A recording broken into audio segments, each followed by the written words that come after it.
Hello， 大家好，我是小兰。熟悉咱们频道的朋友都知道，那前阵子呢，我聊过一个所谓的连云港稀土走私大案，后来经过多方的查证啊，那其实是个假消息，是个乌龙。当时呢，我还拍着胸脯长舒一口气，觉得咱们国家对战略物资的管控，那绝对是固若金汤啊。但是今天我要给大家讲的这起案子啊，这回绝不是道听途说，而是实打实白纸黑字啊写在 A 股上市公司公告里的铁案。俗话说得好啊，日防夜防，家贼难防呀。各位，咱们国家在前面扛着大旗，跟以美国为首的西方阵营进行着惊心动魄的科技战、资源战。那好不容易靠着限制关键材料出口，死死卡住对方的脖子，结果呢，回头一看，好家伙，自家阵营里居然出了内鬼啊！有人为了几百万的蝇头小利，悄悄在自家城墙上挖洞，把咱们的国之重器源源不断往外送啊！这哪里还是单纯做生意违规？在如今这个大国博弈的节骨眼上，这就叫毫无底线的资敌。那今天呢，咱们就来扒一扒这家名叫普奈股份的河南上市公司。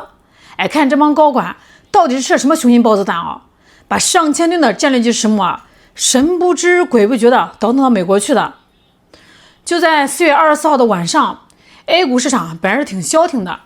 总部位于河南濮阳的这家上市公司普奈股份突然甩出了一颗深水炸弹。他们对外披露一则重磅公告，说是公司收到了辽宁省营口市人民检察院的起诉书。起诉的罪名啊，那叫一个刺眼，涉嫌走私国家禁止进出口的货物罪。大伙儿注意啊，这个不是普通的走私货物啊，走私是咱们国家明令严控的顶级战略物资——天然鳞片石墨，总数量1243.55吨。这事儿一出来啊，整个网络直接气炸了呀！大家都在痛骂呀！咱们在前面辛辛苦苦的建立出口管制防线，你们这帮人为了赚钱，居然在后面疯狂的拆台。更让人觉得讽刺和荒诞是啥呢？你们知道吗？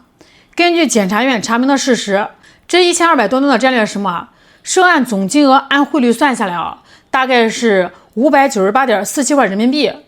各位，普奈股份可是一家市值50-60亿的上市大龙头啊！就为了区不到600万的碎银子，这公司的高管、海外营销部的正副部长、单政科科长，再捎带一个物流公司的老板，一共4个人，被八一县的海关缉私分局一锅端，直接批捕送上被告席。为了这点蝇头小利，不仅把自己的大好前程都搭进去了，更是把国家的战略底线踩得稀碎啊！那可能很多不了解石墨的朋友会嘀咕啊，小懒呀，这不就是一堆石墨吗？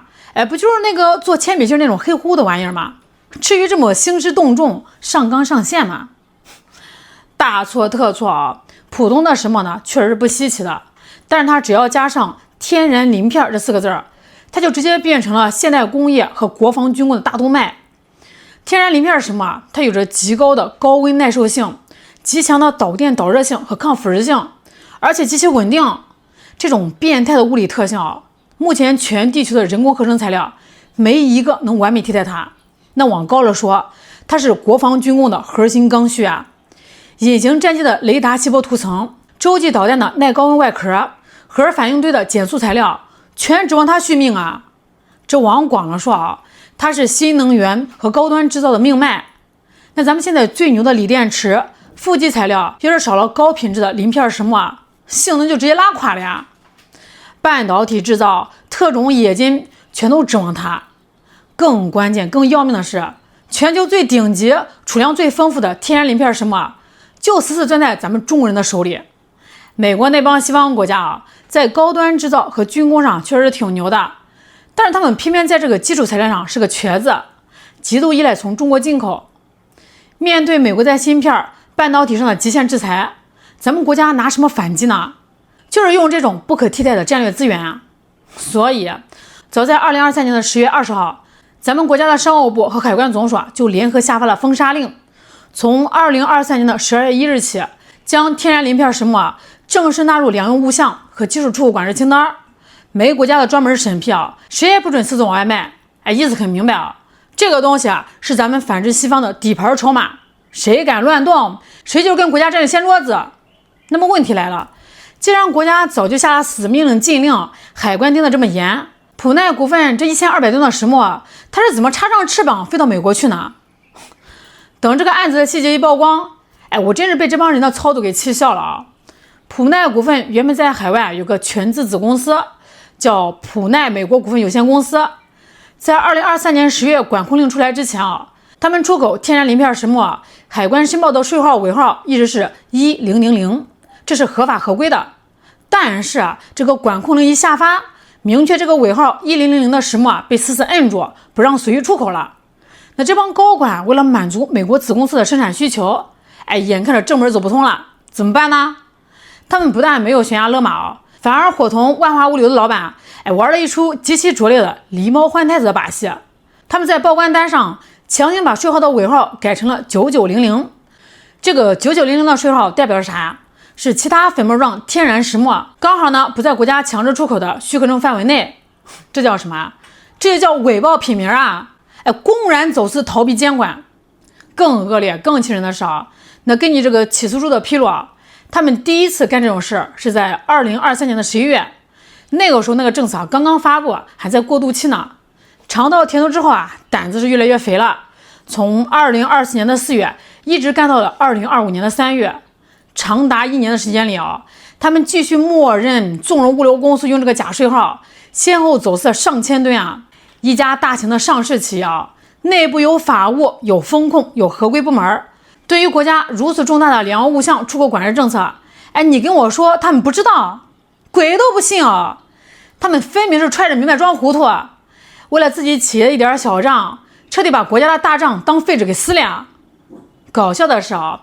网上居然还有人当理中客，替他们洗地辩解。人家把这些石墨出口到美国，是给自己的全资子公司做煤炭砖的，又不是直接卖给美国的军工企业，说他们自敌是不是扣帽子扣得太大了？各位，咱们看问题能不能别这么幼稚得看骨子里的本质第一，红线它就是红线，国家的出口管制令上写着清清楚楚未经许可不得出口。你管他是出口给外人，还是出口给你二大爷的分公司只要他踏出了国门脱离了中国海关的监管范围，这个东西就不受咱控制了第二，也是最致命的一点，宏观供应链填补效应。美国现在极度缺乏石墨资源，到处满世界找你就算只是运过去做耐火砖，但是在宏观大盘上，你这1200多吨实打实的石墨进入了美国的工业体系，就是在变相给美国的本土补血，缓解他们在材料上的供应链焦虑咱们再退一万步讲石墨这玩意儿一旦到了美国落地，在如今美国对华那种极其流氓的长臂管辖和极度的防范下，如果有一天美国军方或者相关机构强制征用你一家中国企业的海外皮包子公司，你拦得住吗？所以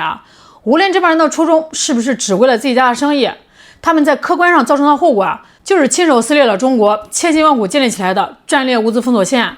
给快憋死的对手递上了喘息的供氧机。在这个大国交锋的战场上，前方将士正在拿命拼刺刀，你在背后悄悄给对手递绷带，这不叫自敌，叫什么呀？如果所有掌握战略资源的企业都学他们这样子弄一个海外皮包公司，然后靠伪造税号把这个物资往外倒腾，那咱们国家的战略资源大集还玩个毛线那万幸的是咱们的海关缉私部门不是吃素的，火眼金睛，把一群海关缉私分局雷霆出击顺藤摸瓜，直接把这4个妄想瞒天过海的内鬼全部抓捕归案了。营口市人民检察院更是果断提起了公诉，这起案子可以说是给所有手里面捏着关键矿产、敏感技术的中国企业敲响了一记震耳欲聋的丧钟和警钟。国家在这件事上释放的信号已经再明确不过了在涉及国家安全和战略利益的红线面前，没有任何侥幸可言，绝不姑息。谁敢为了自己的私利拿国家的家底去讨好外部市场，谁敢在出口管制上搞阳奉阴违、打擦边球，等待你的必将是法律最严厉的铁拳。咱们同时也希望相关的监管部门能通过这个案子举一反三，彻底补齐海关通关、物流核查过程中的漏洞，绝不能再让这种换个马甲就能溜出国门的荒唐事再次发生了。那对于这些上市公司